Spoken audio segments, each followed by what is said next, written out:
Break के बाद एक बार फिर बुलेटिन की शुरुआत करते हैं और इस बुलेटिन में हम बात करेंगे सबसे बड़ी भविष्यवाणी की, यानी कि जानेंगे कि ईरान क्या वाकई में खत्म होगा या फिर ईरान में तख्ता पलट होगा। आखिर क्या कहती है ईरान की कुंडली।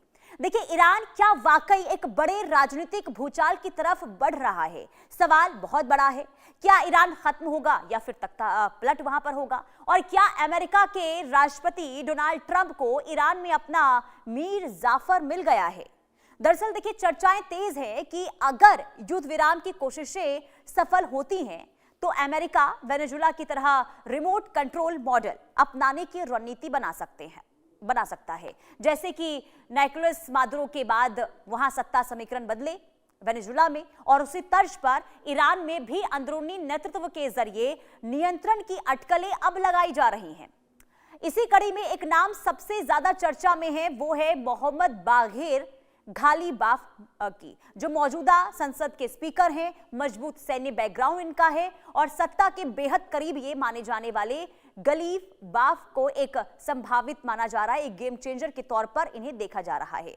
अब देखिए, आईआरजीसी के पूर्व जनरल और पुलिस चीफ रह चुके गलीबाफ की पकड़ सिस्टम के अंदर बहुत गहरी मानी जाती है। ऐसे में 3 बार राष्ट्रपति चुनाव हार चुके गलीबाफ के सामने अब एक नया मौका हो सकता है। अगर हालात बदले, समीकरण बदले और अंतरराष्ट्रीय दबाव ने दिशा बदली तो आखिर क्या होगा। लेकिन सवाल यह भी है कि क्या यह सिर्फ कयास है या सच में ईरान के अंदर सत्ता परिवर्तन की पटकथा लिखी जा रही है। इंडिया न्यूज के इस एक्सक्लूसिव प्रोग्राम में हम बात करेंगे सबसे बड़ी भविष्यवाणी की। हमारे साथ जुड़ेंगे ज्योतिषी आचार्य और जानेंगे ईरान का भविष्य आखिर क्या कहता है, ईरान की कुंडली क्या है, आखिर ईरान को लेकर जो इस वक्त स्थिति, जो हालात बने हुए हैं, तो ग्रहों की चाल आखिर क्या बता रही है, आखिर ईरान में ये हालात क्यों बने हैं। साथ साथ ये भी जानेंगे कि क्या वाकई में पूरा कंट्रोल ईरान का जो है वो अमेरिका के हाथ में जा सकता है, और साथ ही साथ मोहम्मद बागर गलीबाफ, जिनके नामों की चर्चा काफी हो रही है, तो आखिर ये कौन है। सबसे पहले ये हम आपको बताते हैं। देखिए, पूरा नाम इनका है मोहम्मद बाकर गालिबाफ, इनका ये नाम है, जिनके नामों की चर्चा इस वक्त हो रही है सत्ता को लेकर। और उम्र इनकी कितनी है? करीब 64 साल इनकी उम्र है। और वर्तमान में इनका पद क्या है? ईरान संसद के ये स्पीकर हैं, और स्पीकर रहते हुए इस वक्त हैं, और सुप्रीम नेशनल सिक्योरिटी काउंसिल के ये सदस्य भी हैं। इसके अलावा करियर की शुरुआत देखिए वसीज मिलिशिया से इनकी हुई थी, और अब इसके अलावा आईआरजीसी में ये जनरल भी रह चुके हैं, आईआरजीसी की कमान भी इन्होंने संभाली हुई है। 2003 में ईरान के पुलिस चीफ बने, और छात्र आंदोलन से भी इनका देखिए ताल्लुकात है, यानी कि छात्र आंदोलनों पर सख्त कार्रवाई के लिए ये काफी चर्चाओं में रहे हैं। इसके अलावा 3 बार राष्ट्रपति चुनाव भी ये लड़े, लेकिन हर बार इनको हार का सामना ही करना पड़ा है। अब हार्डलाइनर छवि, लेकिन खुद को रिफॉर्मर ये बताते रहे हैं। मजबूत इनकी जो स्थिति देखने को मिली है, फिर चाहे आईआरजीसी की बात करें और अगर इंटरनली अगर हम बात करें, तो इनका जो एक नेतृत्व है वो बहुत ज्यादा सख्त रवैये वाला भी माना जाता है।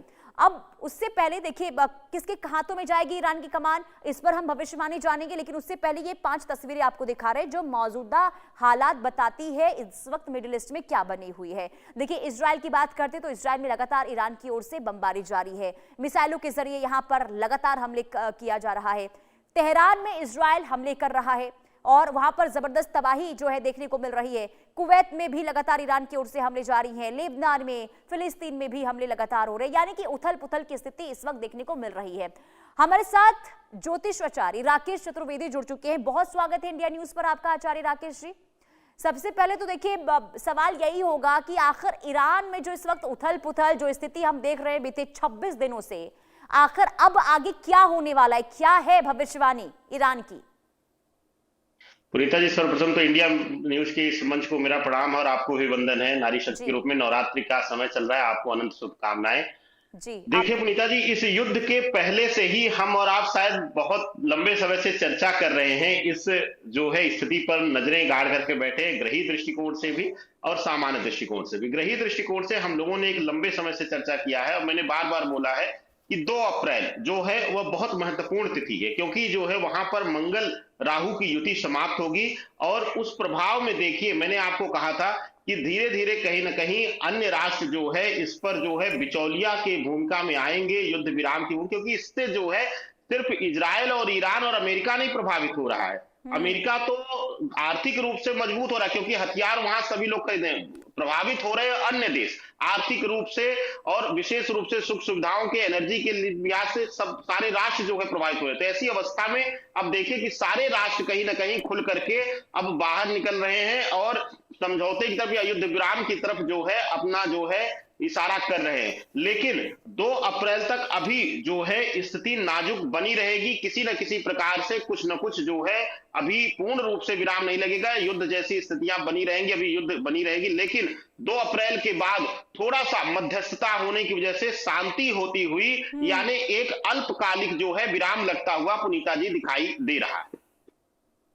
जी बिल्कुल, लेकिन देखिए अभी जो बातचीत चल रही है आचार्य राकेश जी, डोनाल्ड ट्रंप ये बार बार कह रहे हैं कि बातचीत हमारी जारी है और ईरान के साथ देखिए अच्छे नोट पर बातचीत हुई है। तो जो आप संकेत यहाँ पर दे रहे हैं, जो आपकी भविष्यवाणी कह रही है कि अभी तो फिलहाल युद्ध विराम नहीं हो सकता है, लेकिन 2 अप्रैल के बाद संभावनाएं बनती हुई नजर आ रही है, तो क्या माना जाए कि भविष्य इस वक्त अगर हम बात करें ईरान का, तो क्या नजर आ रहा है? क्या तख्ता पलट हो सकता है पूरी तरीके से ईरान में, या फिर कुछ बहुत बड़ा फेरबदल देखने को मिलेगा, या फिर अमेरिका का पूरा कंट्रोल जो है रहेगा ईरान पर? पुनीता जी, अगर ग्रही दृष्टिकोण से देखा जाए, मैंने कई बार आपके इस मंच पे कहा कि अगर 2 अप्रैल तक ईरान सरवाइव कर ले जाता है, यानी कि जो है बहुत कठोर शर्तों के साथ समझौता नहीं करता और अपने जो है वह शर्तों पर अगर युद्ध विराम करता है, तो ईरान एक बहुत तेजी से उभरती हुई आने वाले समय में शक्ति भी बनेगा मिडल ईस्ट में। उसका कारण बता दूं, मैं आपके साथ कई बार इस विषय पर मैंने जो है प्रकाश डाला है।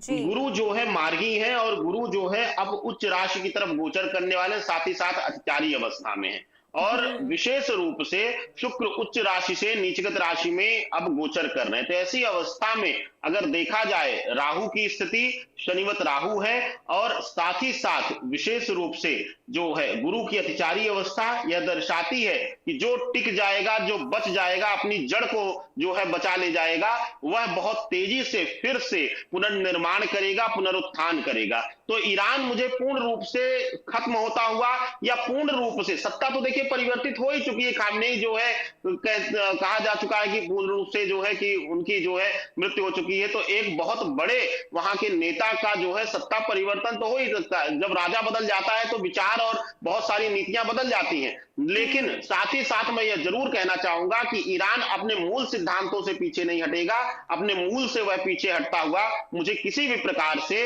वह पुनीता जी दिखाई नहीं दे रहा है। ग्रही संतुलन जो है यही इशारा कर रहे हैं। और एक नाम काफी चर्चा में है, मोहम्मद बागर, इनको लेकर क्या है भविष्यवाणी? क्या इनकी कुंडली बता रही है? क्या अब राज कर पाएंगे ईरान पर? क्या कमान जा पाएगी इनके हाथ में ईरान की?